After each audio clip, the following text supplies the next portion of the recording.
Assalamualaikum warahmatullahi wabarakatuh. Sahabat An-Nur Media, apa kabar semuanya? Mudah-mudahan selalu dalam lindungan Allah Subhanahu wa taala dan mudah-mudahan puasa sahabat semuanya lancar. Saya Lulu Khairiyah senang sekali bertemu kembali di An-Nur Podcast Trend episode kajian Ramadan. Dan saya kali ini tidak sendiri, telah hadir bersama saya Mbak Fit. Assalamualaikum Mbak Vivit. Waalaikumsalam warahmatullahi wabarakatuh. Sehat Mbak Vivit? Alhamdulillah Iya. sehat. Iya, nggak bosan ya Mbak Fit ketemu saya Mbak Fit? Insya Allah tidak. Oke, baik. Pemirsa An-Nur Media dirahmati Allah, kajian kita pada kesempatan kali ini adalah mengenai wanita karir. Seperti yang kita tahu, wanita selalu dihadapkan dengan banyak pilihan untuk menjadi wanita karirkah atau ibu rumah tanggakah. Nah, di samping itu juga banyak sekali stigma-stigma lingkungan atau masyarakat kita terhadap wanita berkarir dan juga wanita yang memilih untuk menjadi ibu rumah tangga. Nah, kali ini saya akan mengobrol dan membahas tentang stigma lingkungan atau masyarakat terhadap wanita yang berkarir itu seperti apa, Mbak Fit. Monggo silahkan Mbak Fit. Ya, terima kasih sebelumnya. Assalamualaikum warahmatullahi wabarakatuh. Waalaikumsalam warahmatullahi wabarakatuh. Baiklah, ini kita ketemu lagi, ngobrol-ngobrol santai lagi. Semoga bermanfaat untuk kita semuanya. Amin. Pemirsa An-Nur Media yang berbahagia, pada kesempatan kali ini kita akan membahas tentang stigma wanita karir. Sebelumnya kita sepakati dulu wanita karir itu yang bagaimana. Iya. Siapa sih menurut masyarakat, pandangan masyarakat yang dinamakan dengan wanita karir? Wanita atau perempuan karir. Yang berkarir. Wanita atau perempuan karir itu adalah perempuan yang mempunyai pilihan dalam hidupnya untuk berkegiatan di luar rumah. Entah itu dia bekerja, atau dia berorganisasi, ataupun dia bersosialisasi di luar rumah. Itu disebut wanita karir. Kemudian perempuan di sini ada dua golongan. Yang pertama adalah perempuan sebelum menikah atau masih lajang ya. Oh, seperti saya ya? Iya, betul. Perempuan yang kedua adalah perempuan yang sudah berumah tangga. Masing-masing perempuan ini punya kesempatan untuk mempunyai kegiatan di luar rumah. Itulah yang disebut dengan wanita karir. Ya.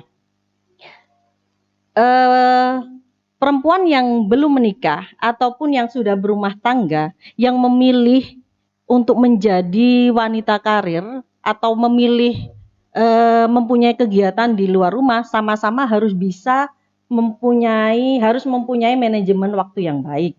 Misalkan bagi para remaja atau yang belum berumah tangga, ketika dia mempunyai kegiatan di rumah, dia juga harus bertanggung jawab atas kegiatan yang ada di rumah. Misalkan dia harus beberes di dalam rumah, atau kemudian membantu orang tuanya sebelum dia berkegiatan di luar rumah. Apalagi perempuannya yang sudah menikah, berumah tangga, otomatis harus bisa manajemen waktunya, mana waktu-waktu yang bisa untuk berkegiatan di luar rumah, dan kemudian tanpa melupakan pekerjaan-pekerjaan domestik yang ada di dalam rumah, sekalipun dalam tanda kutip ya, pekerjaan domestik itu tidak hanya dilimpahkan kepada perempuan istri, saja. Ya. Iya.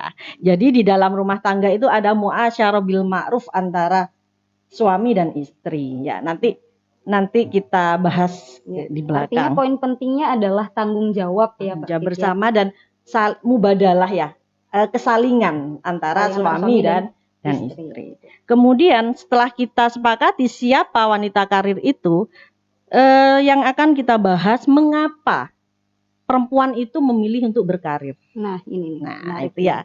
Akan kita jelaskan mengapa perempuan memilih mempunyai kegiatan di luar rumah. Karena pada dasarnya laki-laki dan perempuan itu sama-sama ciptaan Allah. Sama-sama hamba Allah yang tujuannya illa liya'budun. Hanya untuk apa? Beribadah kepada Allah. Baik laki-laki ataupun perempuan. Iya. Kemudian perempuan itu mempunyai kesempatan yang sama dengan laki-laki. Kesetaraan ya Mbak Fit ya. Kesetaraan ya, kesempatannya sama. Ketika seorang perempuan itu memilih jalan hidupnya untuk berkegiatan di luar, itu bukan tujuan. Seandainya ada seorang perempuan yang sudah dianggap sukses di luar rumah, itu bukan tujuan, tapi itu adalah jalan atau sarana beribadah kepada Allah. Sama halnya dengan laki-laki ketika sudah mapan, mampu bekerja di luar dan sukses, itu bukan tujuan. Itu hanya sarana beribadah kepada Allah, menafkahi keluarganya. Dan yang paling penting, perempuan itu bukan hanya makhluk fisik ya, apalagi dianggap makhluk seksual oleh laki-laki. Oleh karena itu perempuan harus memiliki standar sendiri. Jangan mengikuti standar yang sekarang ya, seakan-akan perempuan itu standarnya perempuan cantik misalkan harus putih, mulus, langsing kayak bihun. Iya. Ya. Jadi kayak bihun. Langsing. Iya. Jadi perempuan tidak seperti itu. Perempuan itu harus mempunyai standar dirinya sendiri, bahwa perempuan yang baik tidak dilihat dari gaya hidupnya, tapi dilihat dari isi otaknya. Dan hatinya mungkin. Dan hatinya ya. Karena semua memang berawal dari hati. Kalau sudah hatinya berkualitas, otomatis isi otaknya, cara berpikirnya juga pasti mindsetnya berbeda. Ya bagus. Kemudian tidak lupa dari kodrat manusia yang termasuk perempuan adalah berakal. Ya, berakal. Makanya perempuan disebut sebagai juga makhluk intelektual. Akan tetapi di sini tidak semua perempuan menyadari ya bahwa dirinya mempunyai kemampuan yang lebih untuk mengeksplorasi dirinya. Ketika perempuan sudah menyadari diri, akhirnya dia memilih untuk berkegiatan yang lebih bermanfaat di luar. Dengan itu tadi ya, tidak mengesampingkan apa yang ada di rumah, baik itu yang sudah menikah ataupun yang belum menikah. Iya. Tapi Mbak Fit, ini menarik ya. Yang kita sadari ya, sekarang banyak juga, nggak usah jauh-jauh lah kemana gitu, tetangga-tetangga juga banyak yang belum sadar akan pentingnya seorang wanita untuk bisa mengaktualisasikan dirinya di luar seperti yang tadi disebutkan Mbak Fit. Nah itu gimana Mbak Fit? Menurut Mbak Fit gimana? Lagi-lagi itu adalah pilihan ya. Pilihan itu dari mana? Ya dari isi otaknya, dari pengalaman kehidupannya, dari latar belakang pendidikan, dari lingkungan yang membentuknya gitu. Tidak dibedakan laki-laki perempuan ya, sama. Laki-laki pun kadang juga ada kan yang tidak yang kurang mengaktualisasikan dirinya. Jatuhnya nanti kemalas bekerja ya kan. Dan pilihan-pilihan pekerjaannya itu kan tergantung dari background yang melatar belakangi perjalanan pendidikan, sehingga dia mempunyai mindset yang dipilih. Dan jangan lupa ya, yang paling penting jati diri seorang hamba. Jati diri seorang hamba itu apa? Hanya menghamba kepada Allah. Ya, ingat, hanya menghamba kepada Allah, baik laki-laki ataupun perempuan. Tidak boleh menghamba kepada selain Allah, dan tidak boleh menghamba kepada Allah bersamaan dengan menghamba kepada selain Allah. Paham? Gimana tuh Mbak? Ya. Menghamba kepada Allah bersamaan dengan kita menghamba kepada selain Allah. Oh, gimana? Jadi seakan-akan iya kita ibadah kepada Allah, tapi di Di sisi sisi lain lain kita juga dia masih menghambakan misalkan dirinya sendiri, ya kan? Atau menghamba kepada suaminya. Jadi seakan-akan biar dipuji suaminya gitu kan. selalu menuruti suaminya yang Iya. menstigma perempuan harus menurut apa kata suaminya. Itu kan sebuah penghambaan, Iya, ya kan? iya, iya. Padahal apa namanya? Apa yang hubungan kesalingan yang ada di rumah tangga apapun Iya. itu hanyalah jalan untuk menuju ibadah tadi kepada Allah. Tapi kalau saya kembalikan gini Mbak Fit, wanita itu kan memang dituntut untuk apa namanya, menurut kepada suami. Iya, dalam tanda kutip ya, menurut ya dalam tanda kutip. Nanti ada di Menurut dan sini. taat gitu loh. Iya, iya, tidak masalah. Dan menurut dan taat dalam konteks yang baik. Ya. Oke. Jadi sesuatu yang baik boleh kita turuti dan sesuatu yang baik itu bisa disepakati. Ya, tidak serta merta. Baik menurut siapa? Harus baik menurut kita berdua, suami dan istri. Iya. Tidak baik menurut suami saja, tapi menurut istri malah mencelakakan atau tekanan kepada istri, itu namanya kan hubungan yang toksik. Iya, toksik Mbak. Iya. Ya, oke. Kemudian dengan demikian, ketika kodrat atau jati diri manusia hanya menghamba kepada Allah, pilihan untuk bekerja atau pilihan untuk berkegiatan di luar rumah itu sah-sah saja, tidak masalah. Ya, asalkan untuk yang perempuan yang belum menikah diizinkan oleh orang tuanya, Iya. dan perempuan yang sudah berkeluarga diizinkan oleh suaminya itu. Ya. Terus Lalu kemudian ya ada ini nggak Mbak Fit? Kalau misalnya memang wanita itu sudah memutuskan untuk berkarir, ya, nah itu ada kiat-kiat sendiri oh nggak iya, Mbak Fit? ya ada lah pasti ya. Pasti, karena memang apapun ya, tidak hanya wanita memilih berkarir, wanita di rumah juga harus ada kiat-kiat agar ketika di rumah mereka bisa lebih berkualitas kehidupan di dalam rumahnya. Soalnya gini Mbak, banyak juga di masyarakat itu cibiran tuh banyak sekali yang muncul gitu ya. Kalau misalnya wanita memilih untuk menjadi ibu rumah tangga gitu ya,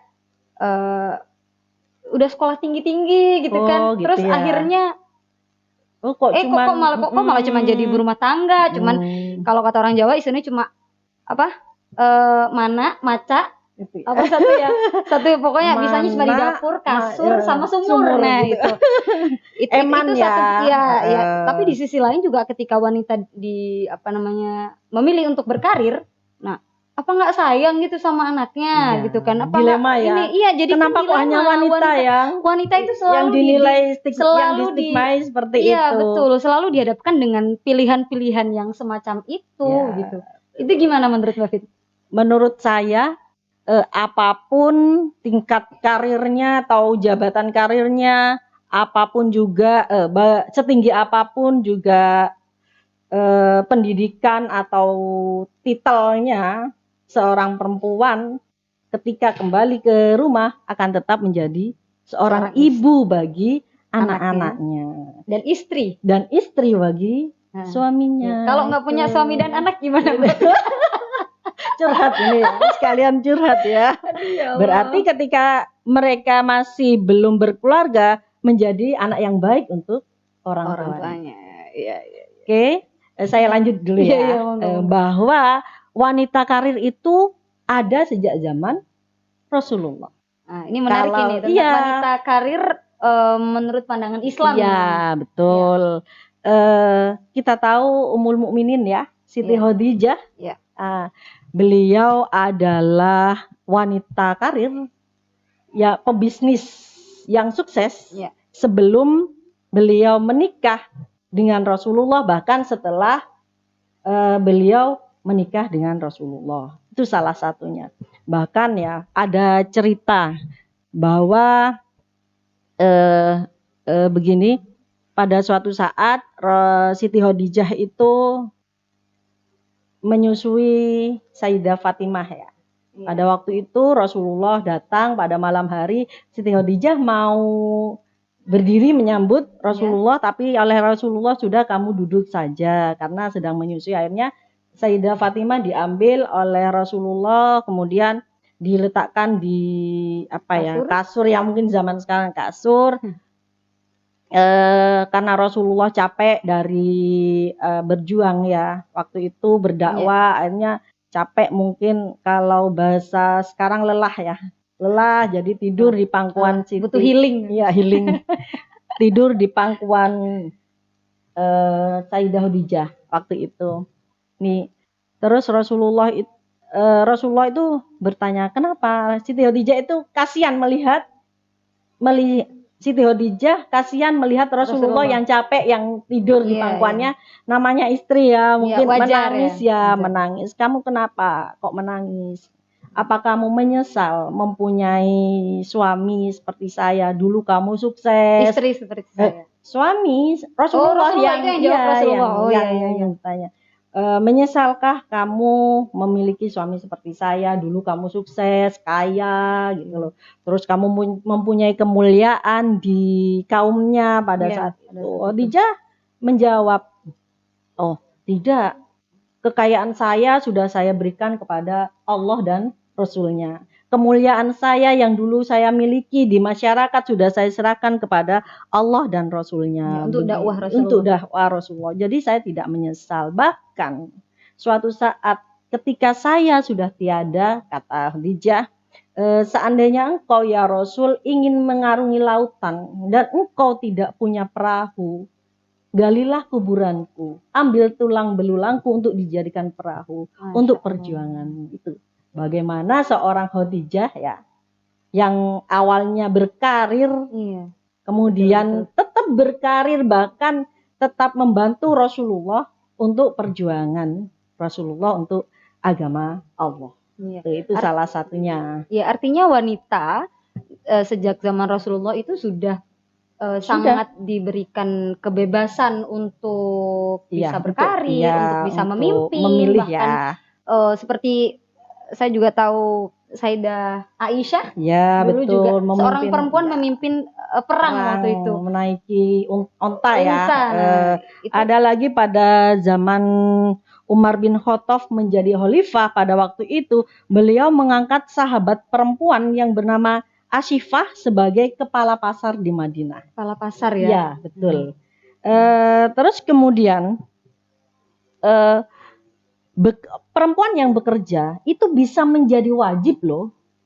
Bagi siapa? Bagi ibu yang single parent. Untuk menafkahi anaknya. Bagaimana seandainya bekerja diharamkan? Jadi artinya sebenarnya hukumnya fleksibel ya? Iya, betul. Kalau dari pandangan Islam sendiri. Iya, betul seperti itu. Jadi ada juga sahabat itu yang istri sahabat Abdullah bin Mas'ud, dia bekerja karena dia ditinggal oleh suaminya pada saat zaman Rasulullah. Jadi karena memang untuk menafkahi anak-anaknya, ya wajib bekerjanya. Kewajiban di sini kan dilabeli ibadah akhirnya. Ya, kembali ke yang tadi ya, menghamba hanya kepada Allah gitu. Dan jalannya mungkin yang berbeda-beda. Terus yang ditanyakan di akhir tadi, kiat-kiat ya, ketika ada wanita yang memilih untuk berkarir ya, ada beberapa memang, terutama bagi yang sudah berumah tangga. Yang pertama harus ada komunikasi dan kerjasama dengan pasangannya. Ya, dalam beramar ma'ruf nahi mungkar. Wal mu'minuna wal mu'minati ba'duhum awliya'u ba'din. Jadi laki-laki yang beriman dengan perempuan yang beriman semestinya bekerja sama baik di rumah tangga maupun di ranah publik. Jadi saling bekerja sama. Tuh, yang pertama. Karena begini, menurut Imam Syafi'i, kewajiban nafkah mutlak itu ada pada suami. Kewajiban mutlak itu ada pada suami. Bukan hanya mencari nafkah, tapi pekerjaan domestik pun seperti cuci piring, memasak, terus kemudian apa yang ada di rumah, Nyetrika. yang ngepel, nyetrika, mendidik anak, ngurus anak, semua adalah kewajiban suami. Jadi istri hanya menurut Imam Syafi'i. Tapi ada juga kalau menurut Imam Malik, ya, kewajiban perempuan itu sesuai dengan adat daerahnya. Itu menurut Imam Malik. Jadi ketika di sini ya, di Indonesia ya, adatnya perempuan itu di rumah, yang kerja suaminya, itu berarti mengikuti adat daerahnya, mengikuti Imam Malik. Gitu. Jadi cuman bukan berarti ya perempuan tidak boleh keluar rumah, masih tidak boleh berkarir, bukan berarti wanita tidak boleh berkarir ya. Karena memang fitrah biologis perempuan itu bukan apa ya, bukan di rumah, tapi fitrah biologisnya apa? Apa coba? Hamil, ya itu fitrah yang tidak dimiliki oleh yang tidak dimiliki oleh laki-laki. Jadi fitrahnya melahirkan, hamil, melahirkan, menstruasi, nifas dan menyusui. Jangan ada anggapan begini. Fitrahnya perempuan di dalam rumah, ya, fitrahnya di sumur kasur. Ya, itu salah besar. Oke. Sekarang yang kedua, antara laki-laki dan perempuan sama ya. Laki-laki dan perempuan jika bekerja di luar rumah. Kenapa saya sebutkan laki-laki dan perempuan? Itu sama-sama harus menjaga dirinya. Baik laki-laki ataupun perempuan. Harus ghodul basor, menjaga pandangan. Bukan hanya perempuan yang harus menjaga pandangan. Jadi ketika perempuan kerja di luar, tidak boleh, harus tidak boleh tabarruj, harus tidak boleh berpakaian begini-begini. Laki-laki juga tidak boleh loh. Laki-laki juga tidak boleh menggunakan pakaian yang berlebihan yang mengundang lawan jenisnya, sama karena laki-laki juga mempunyai keluarga di rumah. Jadi harus ghodul basor. Tapi ghodul basor di sini bukan berarti ghodul oyun, tidak melihat sama sekali. Kalau ada laki-laki itu bukan. Sewajarnya tapi ya sewajarnya lebih ke hifdul furuj. Artinya memandang lawan jenis bukan sebagai makhluk seksual, tapi memandang lawan jenis sebagai makhluk sosial. Ya, jadi bukan hifdul furuj itu kalau memandang perempuan, langsung sawah dan sebagainya ya. Tapi lebih ke memandang laki-laki atau perempuan sebagai relasi sosial. Ya, karena sesuai pada dasarnya memang sesuai kita kebutuhan. Makhluk sosial. Ya, gitu. Betul. Karena setelah di rumah siapapun ya, baik laki-laki atau perempuan, di rumah ada istri, ada suami yang sudah mempunyai ikatan pernikahan yang suci atau misakon ghalidh. Jadi setelah kembali ke rumah ya sudah, kita akan kembali ke kehidupan di rumah tangga, tinggalkan apa yang ada di luar itu. Yang ketiga, ketika setelah ada kesepakatan, terus harus menjaga diri. Yang ketiga, setelah sampai ke rumah harus sama-sama mendidik anak, baik laki-laki maupun perempuan. Nah, jadi bukan hanya tanggung jawab istri aja ya Mbak Fit ya. Nah, ini nih yang banyak terjadi di masyarakat kita sekarang, bahwa ya basiku urusan nih ibu gitu ya. Urusan nih ibu gitu. Padahal sebenarnya kedua belah pihak, suami istri ada kesalingan ya, mubadalah. Jadi kesalingan mendidik anak, terus kesalingan ya menjadi diri sendiri gitu, harus saling menghormati. Itu namanya mubadalah, kesalingan antara laki-laki dan perempuan atau antara suami dan istri, agar dalam rumah tangga itu bisa maslahah ya. Rumah tangga tidak hanya soleh itu kan baik ya, soleh itu baik, tapi maslahah membawa kebaikan, baik dan membawa kebaikan. Iya, keluarga yang maslahah adalah keluarga yang membawa kebaikan bagi siapa? Bagi suami istri, bagi anak-anak, dan bahkan bagi lingkungannya. Ketika sudah saling muasyarah bil ma'ruf. Oke. Iya. Lalu Mbak Fit, kembali ke pertanyaan saya yang awal tadi dan tema ini. Iya. Mengenai stigma terhadap wanita yang berkarir, yang memilih untuk berkarir. Nah, itu apa saja sih kira-kira stigma yang ada Stigma di yang ada. lingkungan kita sekarang dan cara menghadapi stigma tersebut? Oke. Memang ada beberapa stigma yang dilabelkan kepada perempuan yang bekerja di luar ya. Salah satunya adalah diskriminasi kepada perempuan. Kenapa diskriminasi? Misalkan, oh kamu itu perempuan, ya. Kamu lagi hamil, akhirnya ada cuti hamil. Kamu lagi menstruasi, kerja kamu tidak baik, gitu ya. Itu stigma. Bahkan itu terjadi dari perempuan sendiri kan, kadang perempuan sendiri yang melabeli teman perempuannya seperti itu. Mirisnya seperti itu, Mbak Fit. Jadi, okelah kamu sudah punya anak, mending kamu di rumah aja. Itu kan stigma. Padahal tidak seperti itu. Bahkan gajinya dipotong kan kalau ada cuti hamil itu kan. Tidak sesuai seperti biasanya, ya digaji cuman gaji pokok mungkin ya. Kalau cuti. Tuh, itu salah satu stigma ya. Jadi diskriminasi ke perempuan. Terus apa lagi? Yang kedua, ketika perempuan sudah gajinya besar, itu akan menjadi ancaman bagi laki-laki. Ya kan? Tidak sedikit laki-laki yang merasa terancam ketika istrinya karirnya lebih moncer, lebih baik ada di luar.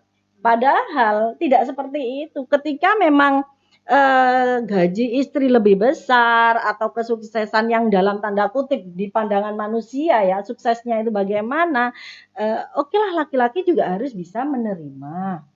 Kan enak malah gaji istrinya lebih besar kan. Laki-laki bisa. Cuman kan kalau gimana ya Mbak, kalau menurut laki-laki itu mungkin yang ada di benak mereka adalah wah ini harga diri ya, ini prestis, ini nggak mungkin nggak kalau misalnya masa gajiku 1 juta, kalau saya jadi laki-laki gitu. Malah enak. Ya udah urusan keuangan itu dihandle kamu, aku tinggal rokokan aja di rumah kan gitu. Jadi nggak perlu minder. Ya nggak perlu lah ngapain. Itu tadi ketika sudah kembali ke rumah, seorang perempuan tetap menjadi seorang istri dan seorang ibu. Gitu. Karena apapun yang dilakukan kepada suaminya akan menjadi contoh untuk anak-anaknya. Dan seharusnya daripada minder ya Mbak Fit, laki-laki atau suami itu menurut saya harusnya bangga dong. Punya istri yang sukses. Nah, yang betul. Ya, karena tapi di samping sukses kan juga harus harus ingat kembali ke yang tadi, harus dia punya tanggung jawab juga. Jadi kan biasanya kan begini, di belakang laki-laki yang sukses itu ada istri yang mendukung. Ada wanita yang hebat. Iya, kan bisa diganti. Di belakang istri yang sukses ada laki-laki yang mendukung dan mendoakannya. Kan seperti itu. Apa susahnya ya laki-laki ya? Karena itu memang stigma bagi perempuan perempuan yang berkarir. Kemudian stigma yang ketiga adalah kurangnya fasilitas. Memang fasilitas ketika fasilitas di ruang publik. Misalkan si perempuan lagi busui ya, tidak ada fasilitas di kantor atau di mana-mana untuk ruangan pumping dan sebagainya, itu masih dirasa kurang. Nah, itu malah mending di rumah saja menyusuinya, mending tidak usah kerja.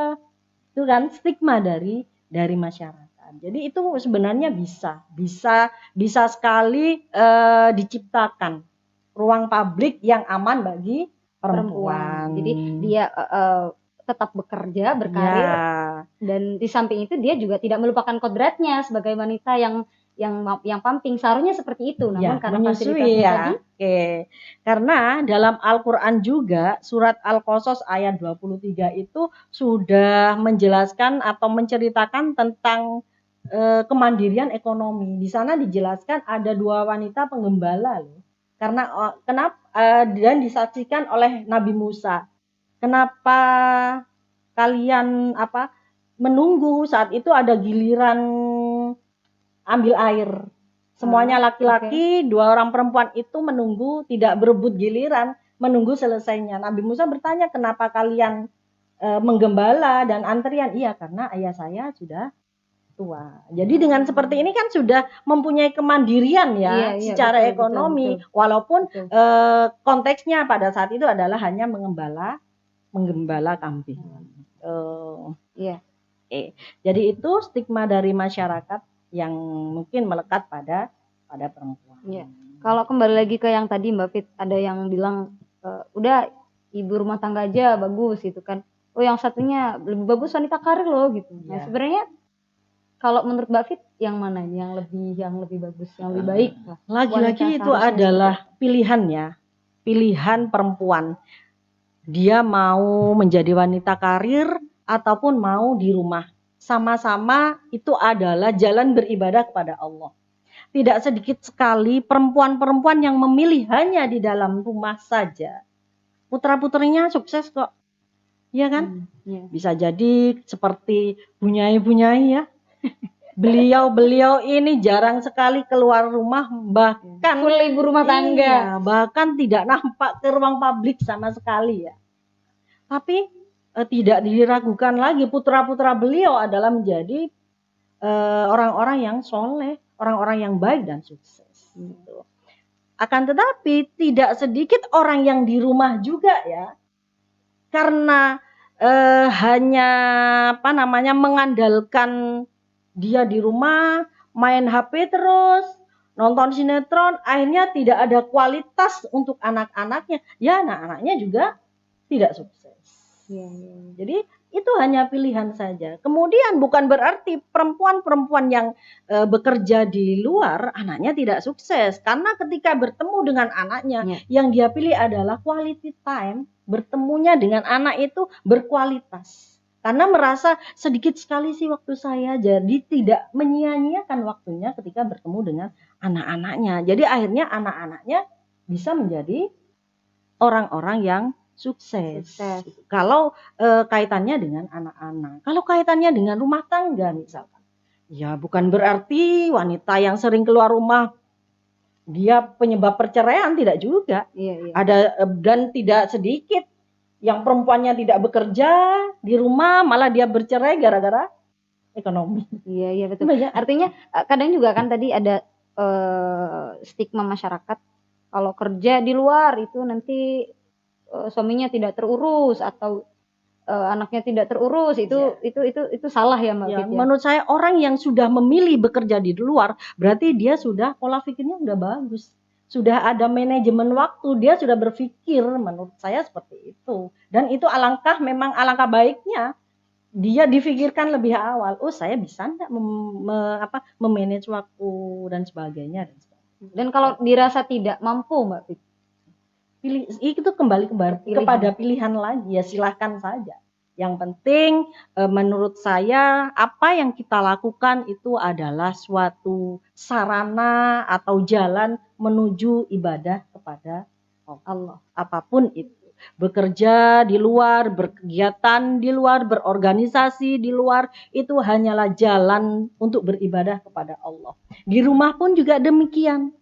Ketika ada pilihan harus ada di dalam rumah, mendidik anaknya 100%, 24 jam di rumah, itu pun juga bukan tujuan, tapi merupakan jalan ibadah kepada Allah. Iya itu dia. Pemirsa An-Nur Media yang dirahmati Allah, perbincangan kita seru sekali hari ini Mbak Fit ya. Tapi harus kita cukupkan karena durasi. Ya. Terima kasih banyak Mbak Fit. Semoga bermanfaat. Iya, amin. Bisa saya simpulkan bahwa wanita yang memilih untuk mendedikasikan dirinya kepada suami dan anak-anaknya atau ibu rumah tangga, dan wanita yang memilih untuk mengaktualisasikan diri bekerja di luar, itu semuanya baik, semuanya bagus gitu. Asalkan satu tadi dari catatan dari Mbak Fit, niatnya adalah beribadah kepada Allah. Karena sejatinya wanita ataupun laki-laki adalah Abdullah. Sekian An-Nur Podcast Trend kali ini. Sampai jumpa di podcast Trend selanjutnya. Jangan lupa untuk like, komen, dan juga subscribe. Assalamualaikum warahmatullahi wabarakatuh. Waalaikumsalam warahmatullahi wabarakatuh.